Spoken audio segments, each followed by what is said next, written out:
Hello guys! Welcome to my vlog! So for today's video guys, nasa taan ng expectation versus reality nato nga kabuang bitaw ay nag-order mi og burger buns. Pero murag lami siya kay packaging pa lang lami na. Ay!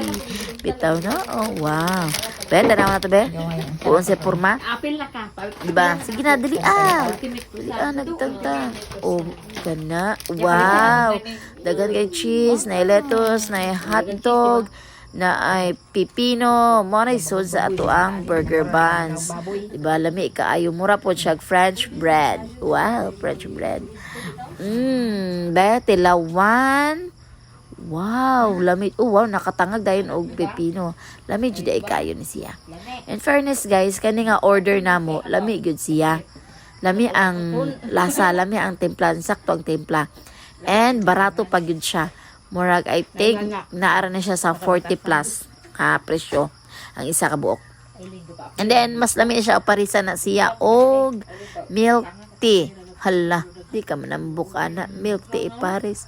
Pero sad to say guys, wa ko nila apili og milk tea guys. Sila ra inom sa milk tea. Ambot na nila oy, wa jud ko nila apili. Wa sila na konsensya sa ako Nga basing madunlan ko aroy aning ako gikaon nga burger buns. Oh my god, sige magtubig-tubig na lang ta pero lami jud inom og milk tea ani marang embarguhan ako sila og milk tea kay wa ko nila apili. Anyway guys, so dun sa nato ni atong burger buns para maingon jud nato nga lami gyud siya. Pero first bite pa na ako guys, lami na gyud. Ganahan ako sa lasa niya. Oh, di ba?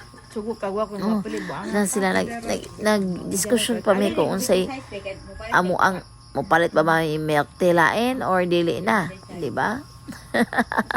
So enjoy watching guys nga magkaon ko kay ako mo i-rate og 1 to 10 aning ako ang burger buns later, diba? Enjoy guys. So rating nato sa atong burger buns guys is 1 to 10. Agoy sampak 10 gyud, lami kaayo. So kung gusto mo mag-order guys, order lang mo dire. Wako kaba kung asa din gipalit di ay. Bitaw oy, nindot kayo, lami kayo ang ilang burger buns, di ba? Thank you for watching guys. This is your Mommy Bisaya saying that bahalag pobre basta kay hilas. Thank you guys. Thank you for watching. Bye. See you in my next video. Bye.